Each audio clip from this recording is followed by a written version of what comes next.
feet off the ground. How many 30-watt bulbs are there in it? 6,496. Wow. I'll be on the test. On the left is the entrance to the Speedway Spain garage area and gasoline alley, which, while having changed in appearance over the years, has been back at that approximate location since 1914. We can't see it from here because of the trackside Formula One garages built in 2000. Further down here on the left, just before we enter the turn, is where Victory Lane used to be from 1919 until 1970. Between 1947 and 59, Hollywood actresses were part of the post-race ceremonies, among them, in 1958, a very young Shirley MacLaine. Oh, wow. Here we are in the famous Turn 1. Which is down there. On the infield, there is now a 4-turn addition to the road course. Combined with the modification to the complex north of the museum, the number of turns for the road course now stands at 16. That brings us to the south end once again to approximately where we started. A 500 driver at speed would have lapped us. Oh, probably about 15 or 16 times. Yeah, because of all the clean up activity here, we're taking a little different route than you normally would that the Tate's talking about. Normally we'd be out on the track, but hey, we're here now. Anyway, we're coming off the main track and we're going to join a track road here called Holman Boulevard, named in honor of Tony Holman, who, as you heard on the tape, bought the track in the fall of 1945. The track had fallen into very serious disrepair during the years of World War II when it wasn't used. Most people didn't think it was recoverable as a racing facility, one that turned into a housing project. But Tony had a different vision for this place, and what you see around you is a result of Tony and the Holman George family vision for the Speedway, and we're very appreciative of that. Now, we are going to be stopping briefly at our medical facility here at the track. This building right here will be on your left. We've had a medical facility here at the Speedway since the very beginning in 1909. We think we're probably the first track in the world to have something like that. It's been in this position right here since 1948. Now, we have up to 200 doctors, nurses, and technicians here for the race when the racing's all going on. They not only take care of the drivers and the teams, but they take care of the 300,000 to 400,000 people that are here for the race. So this can be a busy place. We keep a lifeline helicopter inside that fence right there, so a patient needing hospitalization right away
here with their laptops and all their equipment.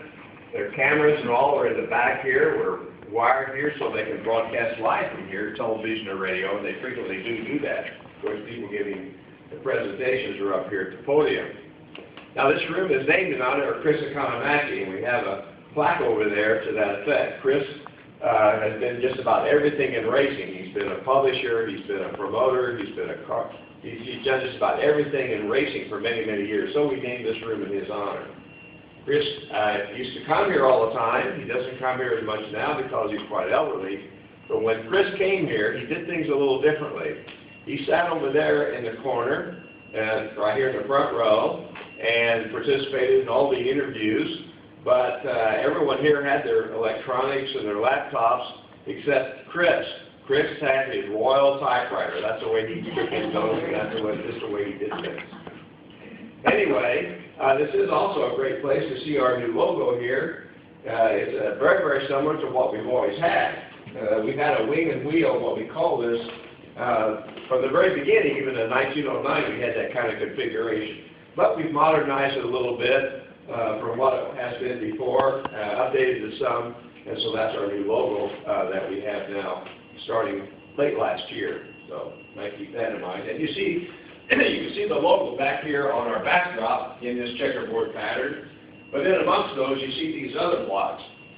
This one says IndyCar. People giving presentations up here like to have behind them, in view of the camera, blocks that represent their particular activity. So we have, like, this is IndyCar, we have a set of those for the Brickyard, we have a set of those for the MotoGP, and also there are certain major sponsors here like GoDaddy.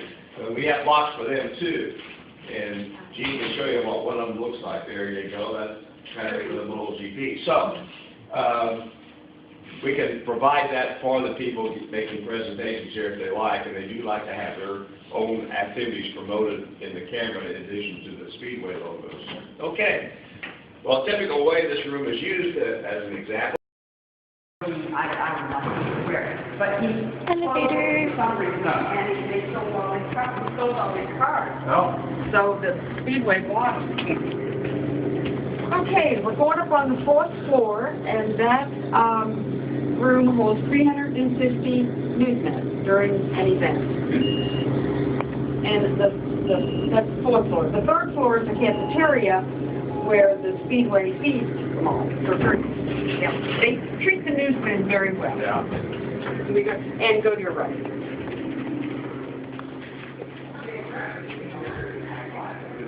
20 miles from the Matt Kenseth Museum. Oh, okay.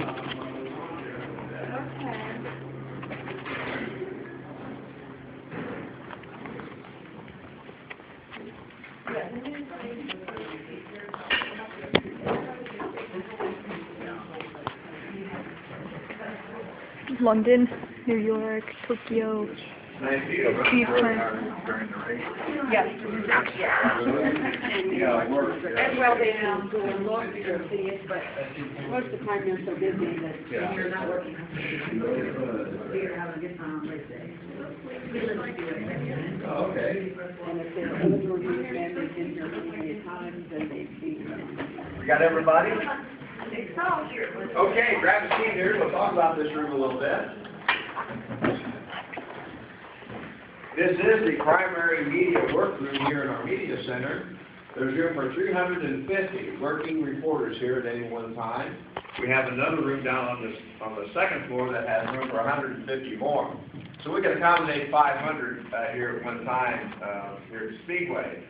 Now, these are primarily deadline type people where they're working to get all their materials submitted to their bosses or their customers at a particular time. So they're very, very busy getting that done.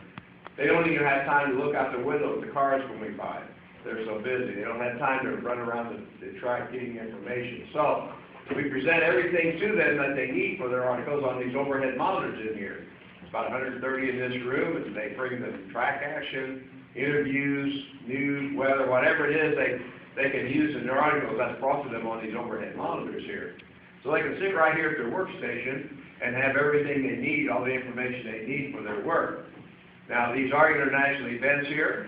Reporters come from all over the world to cover them. Sometimes they come with special needs, power, and for electronic connections. If that's the case, then that can be provided at their workstation where they're assigned, so they can have everything that works well for them. Now, in addition to that, on the third floor here, downstairs, we have a restaurant that serves the media 3 meals a day. Also, there's showers down there, there's restrooms down there, there's lockers. They have just everything they need here in the media center that they can virtually live here if they have to, and some of them get so busy, they just about do that. Now, the media hasn't always been treated this way here at the track. If you look across at that upper set of grandstand, you see right underneath that, there's kind of a shelf-like deal going down along there. Well, that's where the media was here at the track for many, many years. They had to go down steel ladders and stairways to get to their location. Once they got to their workstation, they were outdoors, they were exposed to the weather. Once they got all their materials out in front of them, they had to weight everything down with bricks and rocks or whatever, because if they didn't, the turbulence from the cars on the straightaway would just blow everything away. So it wasn't a very convenient place for them to be. They must have gotten used to it because they were there for many years. But when we built this in 2000 and they moved over here, they kind of felt like they died and gone to heaven. This was a much nicer place for them to do their work. In addition to that, with these offices behind me, the Speedway brings our public relations media people that occupy that area. So if there's any communication that's needed between the track and the media, they're right here together to facilitate that. So it's quite convenient for everybody.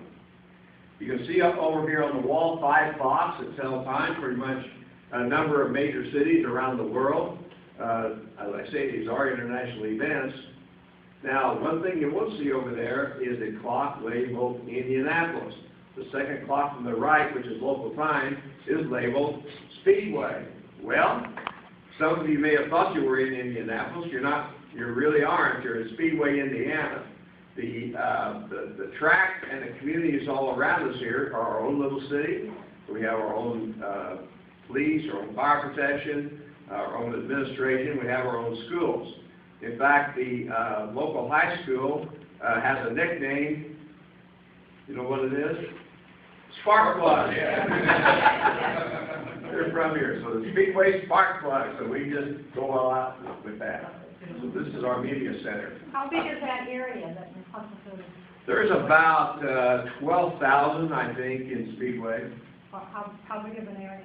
It runs pretty much to, I think, 465, and on west or east of here a little ways, not real far, and north of the track, like 38th Street, and south down past Allison, they're Rolls Royce.